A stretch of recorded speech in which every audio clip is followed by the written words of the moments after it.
BJP শাসিত ছত্তিশগড়ের একটি উচ্চ মাধ্যমিক শিক্ষা কেন্দ্রে শিক্ষক নেই, অর্থাৎ একটি শ্রেণী অনুপাতে সেখানে 12টি শিক্ষকও নেই। এমন একটি উচ্চ মাধ্যমিক শিক্ষা কেন্দ্রের একটি চরম নির্মম করুণ ঘটনা ভাইরাল হয়েছে এবং এই ঘটনাটি সারা ভারতবর্ষ সহ এ পশ্চিমবঙ্গের কোনো মিডিয়ার একটি কোনায়ও জায়গা পায়নি। অর্থাৎ আমরা কেন বারবার মিডিয়ার বিরুদ্ধে আঙুল তুলছি? ভারতবর্ষে এই সময়ে যত মেনস্ট্রিম মিডিয়া আছে এবং তাদের আঞ্চলিক ভাষায় চলা সেই সমস্ত মেনস্ট্রিম মিডিয়ার শাখাগুলো তারা এই মুহূর্তে নাগপুরের কাছে বিকিয়ে গেছে।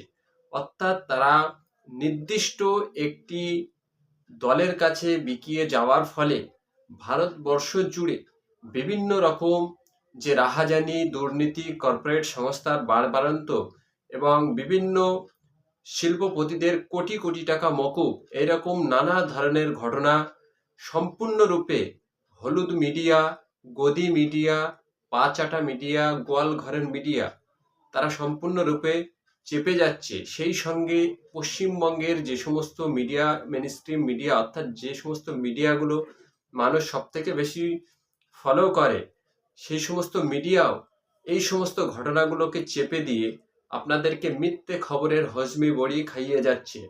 তার কারণ হলো ছত্তিশগড়ে যে স্কুলে পর্যাপ্ত পরিমাণ শিক্ষক নেই, সেখানকারই আদিবাসী স্কুল, অর্থাৎ সেই আদিবাসী স্কুলে পর্যাপ্ত শিক্ষক নেই।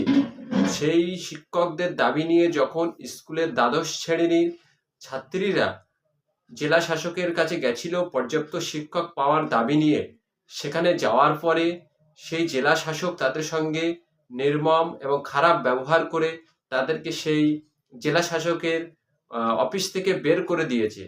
এরকম একটি অমানবিক নির্মম ঘটনা ভাইরাল হয়েছে, কিন্তু কোনো মিডিয়া এটা নিয়ে একটি কথাও বলছে না।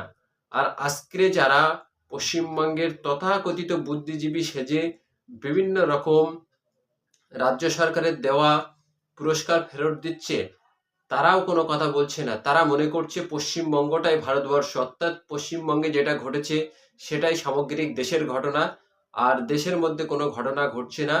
দেশে নন বায়োলজিক্যাল প্রধানমন্ত্রী পেয়েছি আমরা, যে অর্থাৎ নন বায়োলজিক্যাল প্রধানমন্ত্রী মানে আপনারা নিশ্চয়ই বুঝতে পারছেন, ভারতবর্ষ এই মুহূর্তে চালাচ্ছে ভগবান। অর্থাৎ যিনি স্রষ্টা, তিনি যদি এই দেশটাকে চালান তাহলে নিশ্চয়ই সেখানে কোনো ভুল থাকতে পারে না।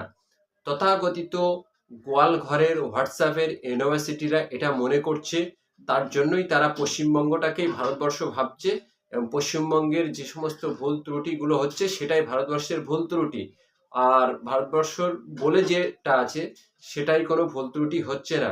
আপনারা দেখুন ছত্তিশগড়ে সেই আদিবাসী স্কুলে ছাত্রছাত্রীরা কি বলছে এবং দেখার পরে আপনারা আপনাদের মূল্যবান বক্তব্য কমেন্ট বক্সে রাখবেন।